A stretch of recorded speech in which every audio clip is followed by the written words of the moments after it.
Yeah, hey, good morning. It is our Weather Wednesday.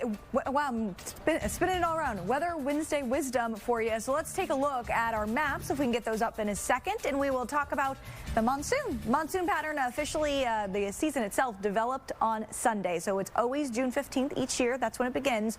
But the actual pattern itself that defines the monsoon does not always follow this timeline. So I thought we'd take a look and see if we're getting close to getting that monsoonal pattern to move into action. So first off, what do we need to happen? We need high pressure, what we call the monsoon high, to develop. Now, high pressure is what keeps us warm, but it's also what helps to drive moisture from the Gulf our direction, especially in the upper level. So we need that as part A of the monsoon pattern to set up. Part B is something called a thermal low that develops outside of the Baja off the west coast of Mexico. Now, for that to develop, we'll drag in more moisture at the lower levels. Those two combine during the monsoon to give us that supply and chance for storms to develop day after day. But before those set up, we really just stay hot. We need the heat to get to this point, but unfortunately right now we're in the heat component. It is not yet a monsoon pattern. It does appear, though, things might start to change in the next couple of weeks. Take a look. So as we move forward, this is an extended outlook, so it's not going to be perfect, it's not going to be precise, but it does look like high pressure will start to strengthen and build from Mexico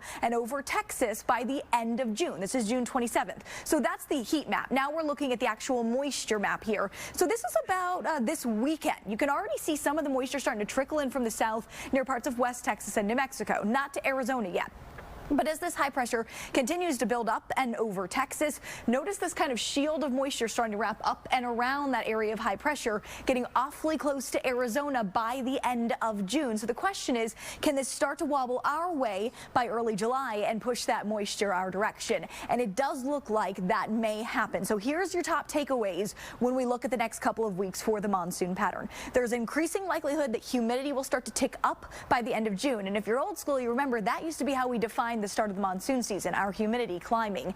We've got the potential for storms, it looks like, the end of June or early July, specifically the southeast edge of Arizona. This is subject to change. It's a couple weeks away, but this is what the early outlook is looking like.